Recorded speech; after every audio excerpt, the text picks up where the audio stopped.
Assalamualaikum warahmatullahi wabarakatuh. Selamat sore semuanya. Selamat datang kembali di mata kuliah pengendalian proses. Dan pada kesempatan kali ini saya akan melanjutkan materi yang sudah pernah saya sampaikan sebelumnya juga. Jadi untuk pertemuan 3 ini materinya masih tentang instrumen sistem pengendalian. Untuk tujuan pembelajarannya, setelah menyelesaikan pertemuan ini, mahasiswa mampu menyebutkan jenis-jenis kontrol valve pneumatik serta mampu menjelaskan kegunaannya pada beberapa kasus di industri. Nah, di sini kita review dulu sedikit.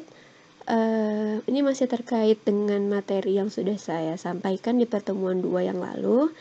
Jadi di gambar 1 ini kita lihat ada sebuah diagram sistem kontrol untuk proses pemanasan dalam tangki berpengaduk.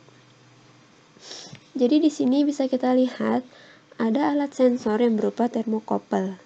Termokopel di sini berfungsi untuk mengukur suhu cairan yang ada di dalam tangki, kemudian hasilnya dikonversi ke dalam sinyal elektrik. Sinyal tersebut kemudian ditransmisikan menggunakan temperatur transmitter di sini menuju controller elektronik. Controllernya yaitu ini TC atau temperatur controller. Kemudian feedback controller ini melakukan perhitungan dan mengirimkan hasil perhitungannya sebagai sinyal output menuju final control element. Nah, jadi di sini dari temperatur controller hasil perhitungannya dikirimkan menuju final control element. Di sini final control elementnya adalah electrical heater. Jadi heater di sini adalah final control element dalam kasus ini. Nah, selanjutnya heater menyesuaikan laju transfer panas yang akan dialirkan ke cairan. Mudah-mudahan masih pada ingat materi yang telah lalu, dan untuk yang ini saya harap juga dengan mudah dipahami ya. Nah, berdasarkan tahapan-tahapan tadi, kita bisa lihat fungsi utama dari feedback control loop. Oh iya, perlu diingat juga bahwa sistem ini, loop di sini merupakan termasuk dalam feedback control loop. Nah, jadi fungsi utama dari feedback control loop itu adalah yang pertama, pengukuran kontrol variabel. Kontrol variabel di sini adalah sama juga dengan variabel proses, yaitu suhu cairan di dalam tangki. Kemudian yang kedua adalah penyesuaian manipulated variable. Manipulated variable ini disesuaikan menggunakan final control element. Kemudian yang terakhir adalah transmisi sinyal antar komponen. Jadi setiap komponen, masing-masing komponen yang menghasilkan sinyal itu harus ditransmisikan ke komponen-komponen berikutnya, kurang lebih seperti itu. Nah, kemudian kalau misalnya kita sedikit flashback di materi yang lalu, kita ingat bahwa terdapat 3 unit utama dalam sistem pengendalian. Yang pertama adalah unit pengukuran, kemudian yang kedua ada unit controller atau pengendalian, dan yang ketiga adalah unit kendali akhir atau final control element. Nah, di sini saya akan coba bahas lebih detail satu persatu, khususnya untuk unit pengukuran dan final control element. Sementara untuk yang controller nanti akan dibahas secara terpisah karena bahasannya cukup banyak. Nanti akan ada feedback controller dan juga ada feed forward controller. Jadi untuk di pertemuan ini kita akan bahas lebih dalam untuk unit pengukuran dan juga final control element. Jadi yang pertama di sini saya akan bahas tentang sensor, transmitter, dan transducer.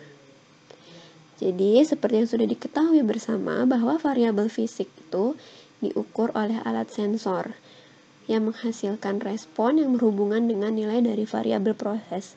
Jadi nilai dari variabel proses itu bisa kita ketahui setelah dilakukan pengukuran menggunakan alat sensor. Nah, respon di sini bisa berupa elektrik atau mekanik. Kemudian pada contoh gambar 1 tadi, proses pemanasan dalam tangki, Termokopel yang digunakan sebagai alat sensor itu menghasilkan sinyal listrik milivolt, di mana sinyal ini akan meningkat seiring dengan kenaikan temperatur cairan. Nah, pada kasus ini, sinyal milivolt itu harus dikonversi menjadi sinyal tegangan atau arus sebelum masuk ke dalam controller. Jadi, di dalam controller itu tidak semua jenis sinyal bisa diolah.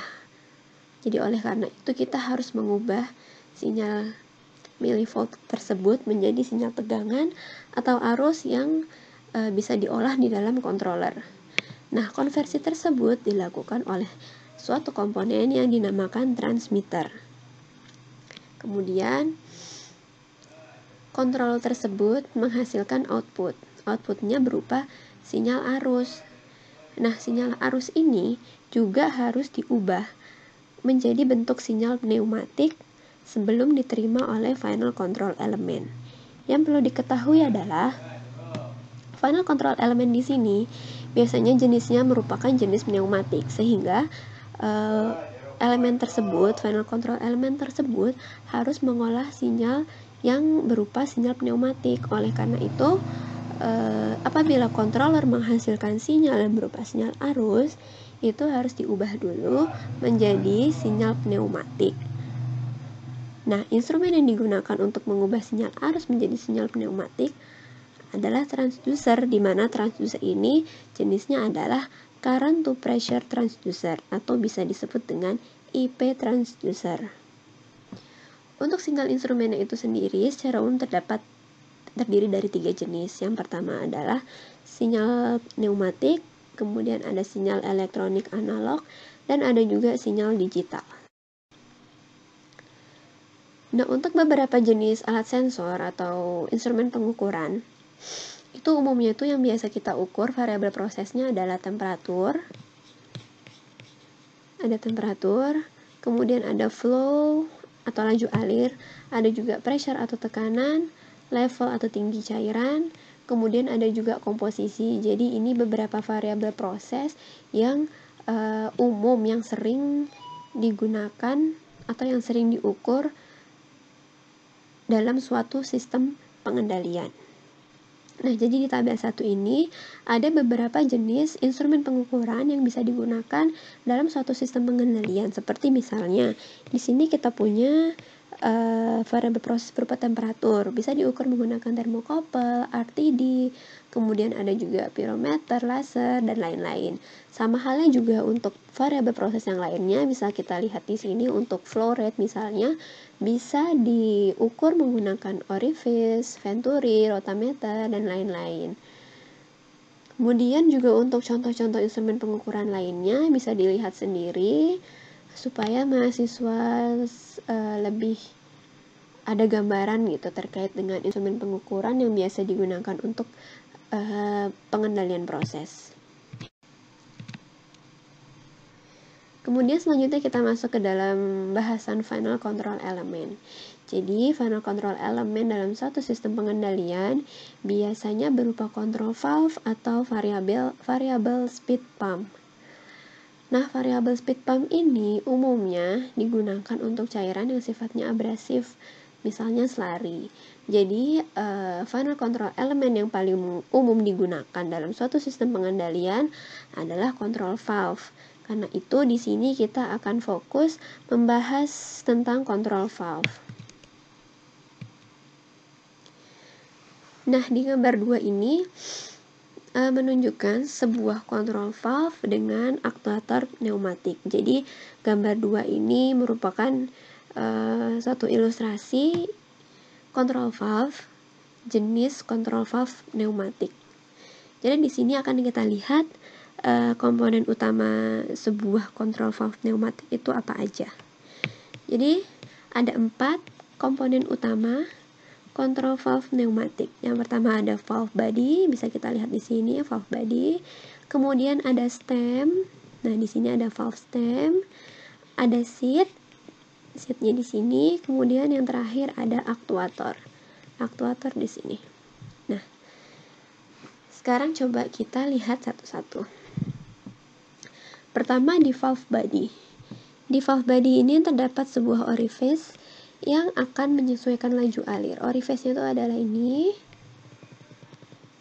Kemudian kedua ada stem. Stem ini yang berfungsi untuk menentukan bukaan valve. Jadi stem itu adalah yang bagian panjang ini yang vertikal. Jadi stem ini bisa naik atau turun. Kalau misalnya dia naik, artinya dia valve-nya membuka, dan apabila dia turun, artinya valve-nya menutup. Kemudian ada seat. Seat di sini terdiri dari material pelindung di sekitar orifice. Nah, jadi orifice di sini ini dilindungi oleh valve seat. Valve seat itu biasanya materialnya terbuat dari logam atau soft polymer. Itu tujuannya untuk menjaga atau menjaga valve apabila valve ini digunakan untuk bahan-bahan yang sifatnya korosif gitu. Jadi dengan adanya seat ini, valve ini bisa lebih terlindungi. Kemudian yang bagian terakhir ada aktuator. Aktuator di sini bisa kita lihat bagian atas. Jadi aktuator ini akan memberikan gaya untuk membuka atau menutup valve. Jadi suatu valve, suatu katup kendali itu bisa membuka atau menutup karena adanya kerja dari aktuator ini, gitu ya.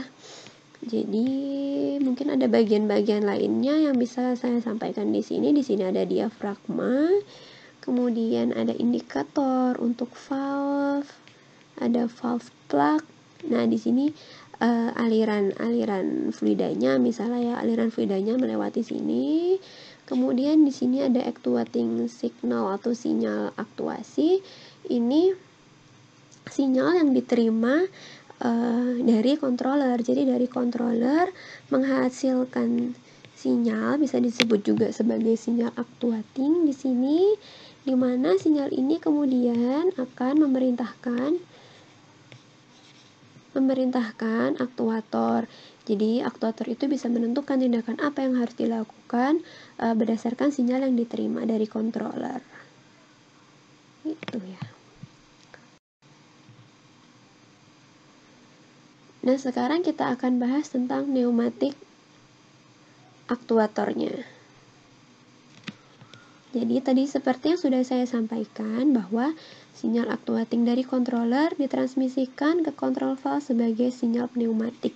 Jadi sinyal yang masuk di sini sudah dalam bentuk sinyal pneumatik. Nah, ketika sinyal ini bertambah, maka tekanan pada diafragma ini akan meningkat juga. Nah, kenaikan tekanan pada diafragma ini kemudian akan menekan pegas. Jadi ketika ada sinyal masuk dari controller, sinyalnya yang kenaikan sinyal ini akan menekan diafragma, sehingga diafragma ini akan menekan pegas ke atas. Akibatnya stem ini bisa bergerak ke atas dan valve akan terbuka. Nah, untuk cara kerja kontrol valve yang seperti ini disebut sebagai air to open control valve. Jadi di sini maksudnya adalah kenapa air to open. Jadi bisa kita ketahui dari ketika ada udara atau sinyal masuk dari controller, itu dia menyebabkan si control valve ini membuka. Jadi disebut dengan air to open. Nah, lawan dari air to open itu adalah air to close. Jadi air to close itu sifatnya kebalikannya dengan air to open ya. Jadi air to close itu ketika ada sinyal yang masuk, itu dia malah mendorong stem.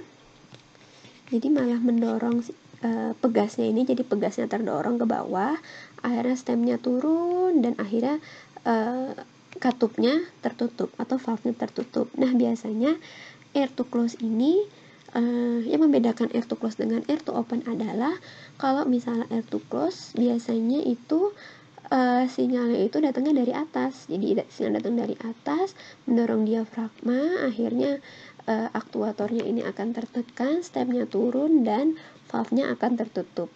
Kurang lebih seperti itu. Nah, kemudian ada istilah lain untuk air to open dan juga air to close. Untuk air to open, istilah lainnya adalah valve close Sementara untuk air to close, istilah lainnya adalah fail open. Jadi diingat ya kebalikannya, kalau air to open berarti failnya fail close, kalau air to close berarti failnya fail open. Nah, ini kenapa dinamakan fail close, kenapa dinamakan fail open? Ini saya akan berikan sedikit penjelasan. Jadi fail close itu adalah suatu kondisi di mana misalnya ada suatu sistem suatu proses gitu ya, suatu proses produksi. Kalau misalnya proses tersebut mengalami kegagalan, maka si control valve itu harus melakukan tindakan berupa menutup valve. Jadi fail close. Jadi ketika terjadi kegagalan, control valve harus menutup. Itu tindakan yang harus dilakukan oleh valve. Sama halnya dengan fail open. Fail open itu adalah suatu kondisi control valve yang apabila control valve yang harus membuka apabila terjadi kegagalan. Mungkin bahasa mudahnya seperti itu ya. Nanti saya akan berikan sedikit contoh, mudah-mudahan bisa lebih dipahami. Nah, di sini ada 2 contoh yang akan saya berikan. Control valve pneumatik akan digunakan pada beberapa kasus berikut. Tentukanlah apakah valve AO atau AC yang harus digunakan untuk manipulated variable berikut, kemudian berikan alasannya. Yang pertama ada kasus laju alir reaktan ke dalam reaktor polimerisasi. Dan yang kedua ada aliran efluen dari tangki pengolahan limbah menuju sungai. Nah, untuk penjelasannya, mungkin di sini emang tertulisnya singkat, tapi saya coba jelaskan lebih detail gitu ya. Jadi untuk soal yang A, laju alir reaktan ke dalam reaktor polimerisasi. Jadi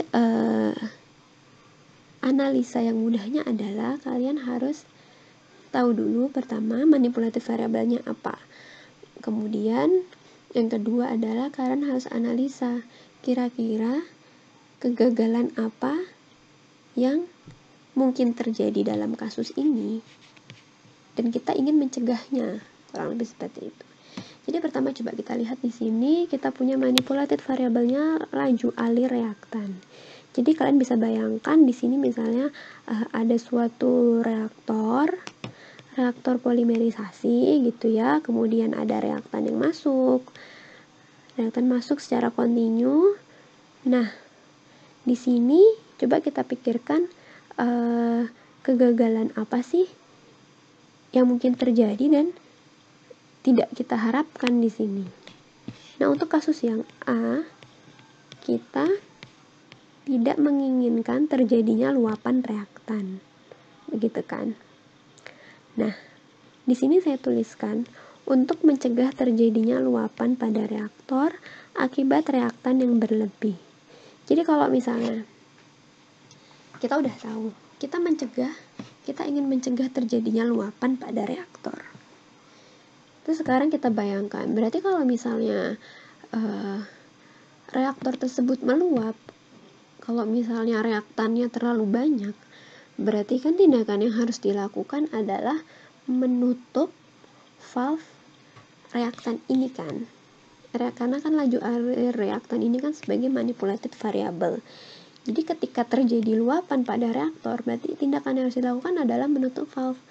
Berarti kita bisa tentukan bahwa control valve yang digunakan adalah fail close. Kalau misalnya fail close berarti itu sama artinya dengan air to open gitu.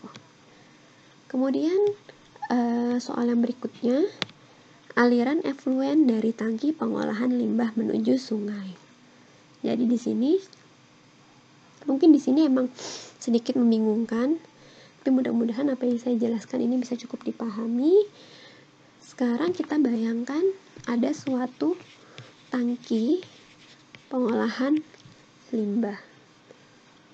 Nah, hasil dari pengolahan limbah ini akan dialirkan menuju sungai. Nah, yang kita tidak inginkan adalah kita tidak menginginkan ada limbah yang tidak diolah. Karena limbah yang tidak diolah itu kan akan mencemari sungai dan kita tidak menginginkan itu terjadi. Jadi sekarang kita analisa lagi berikutnya. Kita bayangkan kalau seandainya terjadi ada limbah yang tidak terolah, berarti itu kan harusnya limbahnya diolah terlebih dahulu di dalam tangki.